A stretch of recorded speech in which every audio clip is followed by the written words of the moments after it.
நம் தேவனாகிய இயேசு கிறிஸ்துவினால் உங்களுக்கு கிருபையும் சமாதானமும் சந்தோஷமும் உண்டாவதாக. இந்த வருடத்தின் 8 மாதங்களை தேவ கிருபையால கடந்து வந்து இந்த 9வது மாசத்திற்குள்ளார பிரவேசிச்சிருக்கோம். இந்த மாதத்துல தேவன் தன்னுடைய சபைக்கு அருளி செய்யும் வார்த்தைகள் நிதானித்து அறிதல். அந்தபடி நாம எதையெல்லாம் நிதானித்து அறியணுங்கிறத இந்த மாதம் முழுவதும் பார்க்க போறோம். இன்றைக்கு இதற்குரிய முன்னரைய பார்க்க போறோம். நிதானித்து அறிதல், இதனுடைய அர்த்தம் என்ன? சோதிச்சு ஆராய்ந்து பார்த்து அறிந்து கொள்வது. ஆங்கிலத்துல சொல்லணும்னா டு ஜட்ஜ் அல்லது டு எக்ஸாமின். எதை நிதானிக்கணும், எதற்காக நிதானிக்கணும், இதை நாம பார்க்கறதுக்கு முன்பாக சரீர பிரகாரமாக ஒரு உதாரணத்தை பார்க்கலாம். வழக்கமா நம்முடைய சரீரத்துல எந்த ஒரு பிரச்சனையும் இல்லாம நோயும் இல்லாம இருக்காங்கிறத அறிந்து கொள்வதற்கு நாம சில மெடிக்கல் செக்அப் செய்யறதுண்டு. ஏன் கவர்மெண்ட் கூட சில ஃப்ரீ கேம்பெயின் நடத்துறாங்க. அதனால ஏதாவது மக்கள் வந்து தங்களை சோதித்து பார்த்து அவங்களுடைய உடம்புல ஏதாவது பிரச்சனை இருக்காங்கிறத அறிந்து கொள்ள முடியும். அப்படியாக நம்முடைய சரீரத்துல ஏதாவது பிரச்சனை இருக்கா இல்ல நோய் இருக்காங்கிறத அறிந்து கொள்வதற்கு நாம மருத்துவ பரிசோதனை செய்யறோம். அந்தபடியாக நம்முடைய சரீரத்தை பாதுகாத்து கொள்ள முடியும். இந்த சரீரத்தை காட்டிலும் விசேஷித்தது நம்முடைய ஆத்மா இல்லையா? அது தேவனுடைய பார்வையில விலையேற பெற்றதாக இருக்கு. இந்த ஆத்மாவை ரட்சிப்பதற்காகவே ஆண்டவராகிய இயேசு கிறிஸ்து தம்முடைய ரத்தத்தை சிந்திருக்கிறாரு. அவருடைய ரத்தத்தினால ஏற்படுத்தின புதிய உடன்படிக்கையை பற்றி சொல்லிய பகுதியிலேயே இந்த வார்த்தைகள் கூட இடம்பெற்றிருக்கு. அப்படியாக நாம மாதந்தோறும் திருவிருந்து எடுத்துக்கொள்ளும் போது 1 கொரிந்தியர் 11வது அதிகாரம் வாசிக்கிறாங்க இல்லையா? அதுல இருக்கிற 31வது வசனத்திலே நம்மை நாமே நிதானித்து அறிந்தால் நாம் நியாயம் தீர்க்கப்படும் சொல்லப்பட்டிருக்கு. அப்படியாக நம்மை நாமே நிதானித்து பார்க்கணும். எதற்காக? நம்முடைய ஆத்மாவில ஏதாவது பாவ நோய் இருக்காங்கிறத அறிந்து கொள்வதற்காக. ஏன்னா இந்த பாவத்திலிருந்து மீட்டெடுப்பதற்காகவே கிறிஸ்து தன்னை சிலுவையில ஒப்பு கொடுத்திருக்கிறாரு. அவர் நமக்காக சிந்தின விலையேற பெற்ற ரத்தத்தை நாம நினைவு கூறும்படி அவருடைய திருப்பந்தியில கலந்து கொள்கிறோம். அப்போ நம்முடைய ஆத்மாவில ஏதாவது பாவ நோய் காணப்படுதா, நம்ம இடத்துல ஏதாவது பிரச்சனை உள்ளதான்னு நம்மை நாமே நிதானித்து பார்க்கணுங்கிறத இந்த பகுதிகள் நமக்கு தெளிவாக உணர்த்துது. அப்படி நாம நம்மை நிதானிக்க தவறணும்னா என்ன ஆகும்? இந்த உலகத்தோட ஆக்கினை தீர்ப்புக்குள்ளாக நியாய தீர்ப்பு நாள்ல போயிடுவோம். அதையும் நமக்கு இந்த பகுதியே தெரிவிக்குது. அந்தபடியாக இந்த திருப்பந்தியில தேவனுடைய சபையாக இருக்கிறவங்களே கலந்து கொள்றாங்க. இந்த சபையானது தன்னை தானே நிதானித்து அறிவது மிகவும் அவசியமாக இருக்கு. தேவனுடைய மனவாட்டி சபையாக நம்மை தெரிந்து கொண்டு நமக்காக பரிசுத்த ஆவியானவரையும் கொடுத்து நம்மை வழிநடத்த தேவனுடைய வசனங்களும் கொடுக்கப்பட்டிருக்கு.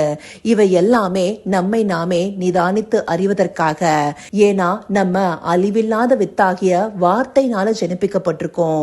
இந்த வார்த்தையாகிய ஞானப்பாலையே நாம புதிதாய் பிறந்த குழந்தைகளை போல வாஞ்சையாய் பருகணுங்கிறத 1 பேதுரு 2வது அதிகாரம் 3வது வசனமும் நமக்கு சொல்லுது இல்லையா? அப்படி அந்த வார்த்தையில நாம வளர்ந்து வரும்போது பரிசுத்த ஆவியானவர் துணை கொண்டு நம்மை நாமே தேவனுடைய வார்த்தைகளை கொண்டு நிதானிக்க முடியும். அப்படி நிதானிக்கும் போதுதான் நம்மால நியாய தீர்ப்பிலிருந்து விலகி இருக்க முடியும். இது எதனாலனா நியாய தீர்ப்பானது முதலாவது தேவனுடைய வீட்டிலே துவங்குதுன்னு சொல்லி 1 பேதுரு 4வது அதிகாரம் 17வது வசனம் சொல்லுது. அப்படியாக நியாய தீர்ப்பு தேவனுடைய வீட்டுல துவங்குச்சுன்னா சுவிசேஷத்துக்கு கீழ்ப்படியாதவர்களின் முடிவு என்னவா இருக்கும்னு சொல்லப்பட்டிருக்கு. அப்படி நாம சுவிசேஷத்துக்கு கீழ்ப்படுகிறோமா, அவருடைய திரு வசனங்களின் படி நடக்கிறோமாங்கிறத நாம நிதானிச்சு பார்க்கணும். அதற்காகவே பரிசுத்த ஆவியானவரும் நமக்கு துணையாக கொடுக்கப்பட்டிருக்கிறாரு. அப்படி தேவ சித்தத்திலிருந்து நாம விலகி இருக்கோமாங்கிறத நிதானிக்க கொடுக்கப்பட்டிருக்கிற வேத வார்த்தைகளை ஆராய்ச்சி செய்வது தேவ சபையின் முக்கியமான கடமையா இருக்கு. லூக்கா 12வது அதிகாரம் 47வது வசனத்துல தன்னுடைய எஜமானுடைய சித்தத்தை அறிந்தும் ஆயத்தமா இருக்காம அவருடைய சித்தத்தின்படி செய்யாம இருக்கிற ஊழியக்காரன் அநேக அடிகள் அடிக்கப்படுவான்னு சொல்லப்பட்டிருக்கு. அந்தபடியாக தேவ சபையாக தேவனுடைய பிள்ளைகளாக இருக்கிற நாம தேவனுடைய சித்தத்தை அறிந்து கொண்டு செயல்படாம இருந்தோம்னா நமக்கு ஆக்கினை காத்திருக்கு இல்லையா? இதை உணர்வுள்ள இருதயத்தோட பார்க்கணும். பழைய ஏற்பாடு புஸ்தகங்கள்ல ஆமோஸ் 3வது அதிகாரம் 2வது வசனத்துல கூட பூமியின் எல்லா வம்சங்களுக்குள்ளும் உங்களை மாத்திரம் அறிந்து கொண்டேன், ஆகையால் உங்களுடைய எல்லா அக்கிரங்களின் நிமித்தமும் உங்களை தண்டிப்பேன்னு சொல்லப்பட்டிருக்கு. அப்படியாக இந்த பூமியில் உள்ள பல பேரை காட்டிலும் தேவன் நம்மை தெரிந்து கொண்டிருக்கிறாரு, நம்மை முன்குறித்து அழைத்திருக்கிறாரு. அந்த அழைப்புக்கு பாத்திரவான்களா நாம நடந்து கொள்கிறோமாங்கிறத நிதானித்து அறிவது எவ்வளவு அவசியமா இருக்கு. இந்த நாட்கள்ல தேவ சபையானது என்ன செய்து கொண்டிருக்கு? தன் நிலையிலிருந்து மாறுகிறது, இந்த உலகத்தினால ஈர்க்கப்படுகிறது. சத்தியத்திற்கு தூணும் ஆதாரமா இருக்க வேண்டிய சபையே தன்னிலை மாறி நடந்து கொள்ளும் போது மற்றவர்களை எப்படி ரட்சிக்க முடியும்? ஆண்டவர் தன்னுடைய சபையை கட்டி எழுப்ப விரும்புகிறதுனாலேயே இந்த வார்த்தைய அன்பின் நிமித்தம் வெளிப்படுத்துகிறாரு. இதை அறிந்து கொண்டு நாம என்ன செய்யணும்? அவர் நமக்கு தந்தருள்ள பரிசுத்த ஆவியானவர் துணை தேடி வார்த்தைகளை கொண்டு நம்மை நாமே நிதானித்து பார்க்கணும். நம்ம இடத்துல ஏதாவது பிரச்சனை இருக்கா, பாவ நோய் இருக்காங்கிறத சோதிச்சு பார்த்து நம்மை சரி செய்து கொள்ளணும்.